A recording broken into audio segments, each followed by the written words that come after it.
Olá a todos e a todas. Eu pretendo apresentar aqui, neste encontro Ampap Existências, o projeto de pesquisa que venho desenvolvendo durante os últimos 4 anos, que se chama Arte e Precariedade, a figurabilidade incerta na contemporaneidade. O título que dei à pesquisa de hoje, como vocês podem ver aí na tela, é A Condição Precária da Arte, e eu vou explicar um pouquinho disso ao longo, mais à frente. A, a minha pesquisa partiu da problemática da precariedade sugerida por textos da artista Lygia Clark, né, foram sugestões porque o termo era usado pela artista e teve como orientação teórica principal as reflexões da filósofa Judith Butler.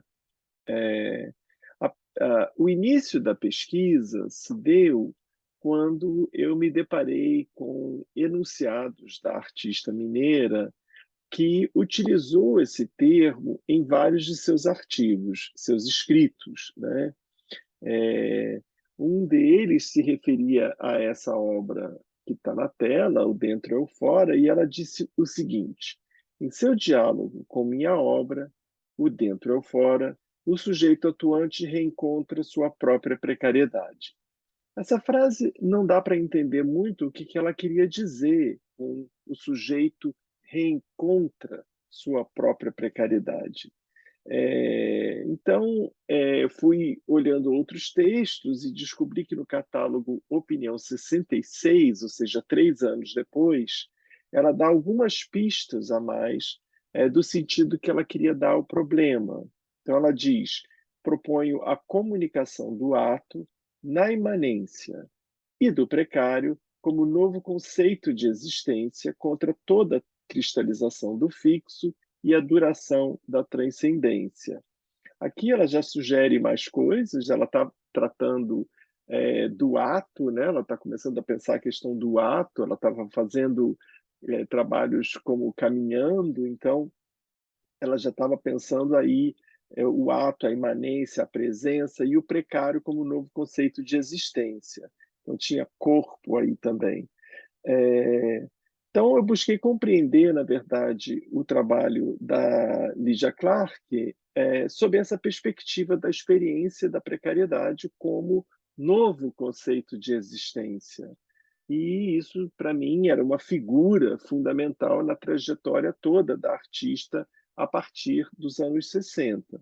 Então, eu também fui percebendo que o problema da precariedade não aparecia apenas na Lígia, né? Ele era recorrente como termo na geração dela, mas na geração seguinte também.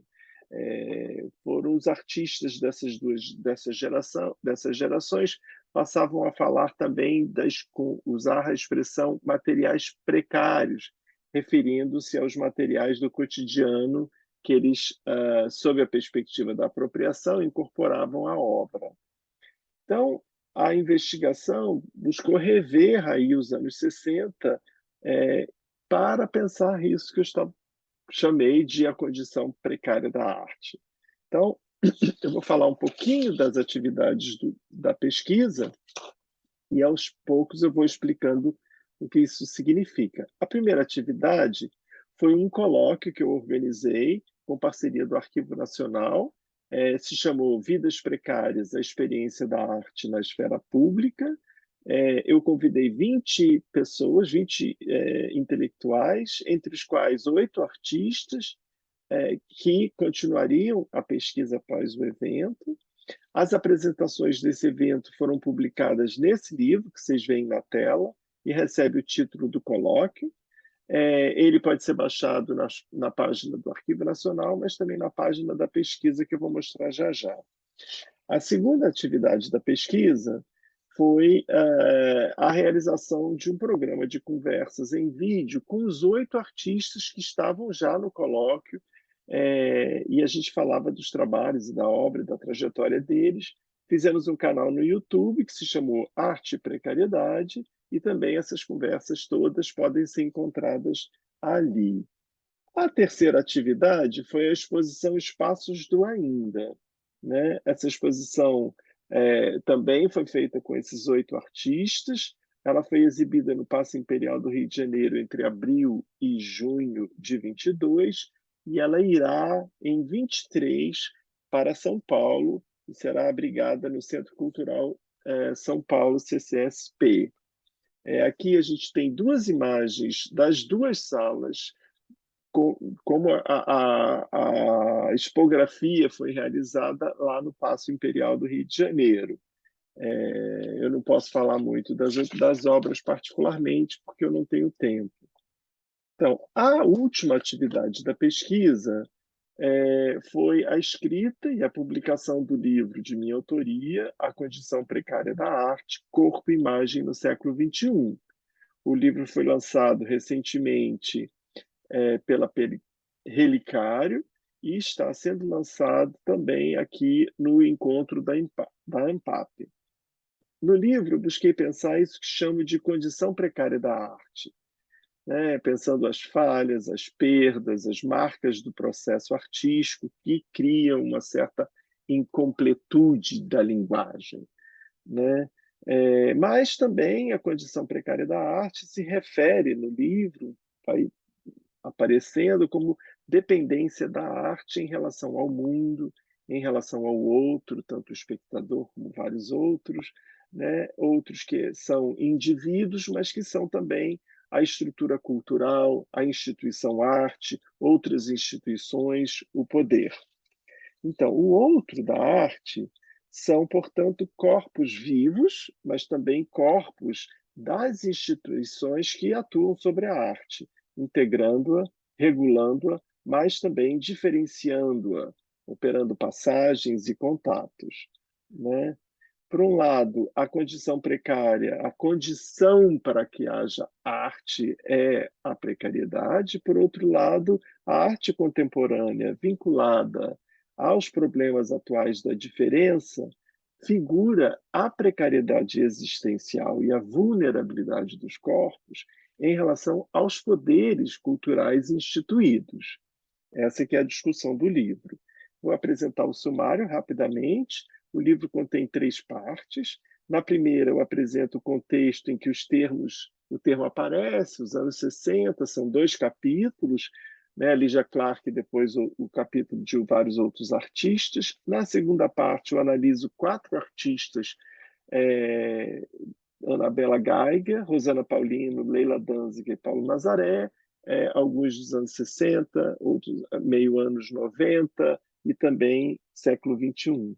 Na terceira parte, eu retomo 2 artistas sobre os quais eu já havia falado na minha pesquisa de memória. Eu considerava que havia uma ligação com a pesquisa da precariedade, então eu retomei pelo menos 2 artigos e são sobre o artista francês Mathieu Pernot e sobre o peruano Fernando Braz. Há uma surpresa para quem folheia o livro, né, que além do caderno de imagens, a gente pode encontrar ali os desenhos da artista Inês Araújo, abrindo uma de cada das partes do livro.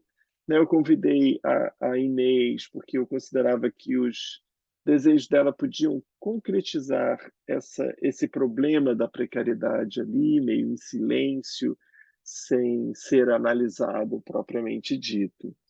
Por fim, eu mostro aqui o site da pesquisa, chama-se Espaços do Ainda, tem o nome da exposição, Espaços do Ainda, no Além Bio, que é um tipo de coisa de site, de site, enfim. Espaços do Ainda, Além Bio, e aqui você pode encontrar toda a produção da pesquisa. Então, eu agradeço a todos a, a, enfim, a estar presente aqui. Obrigado.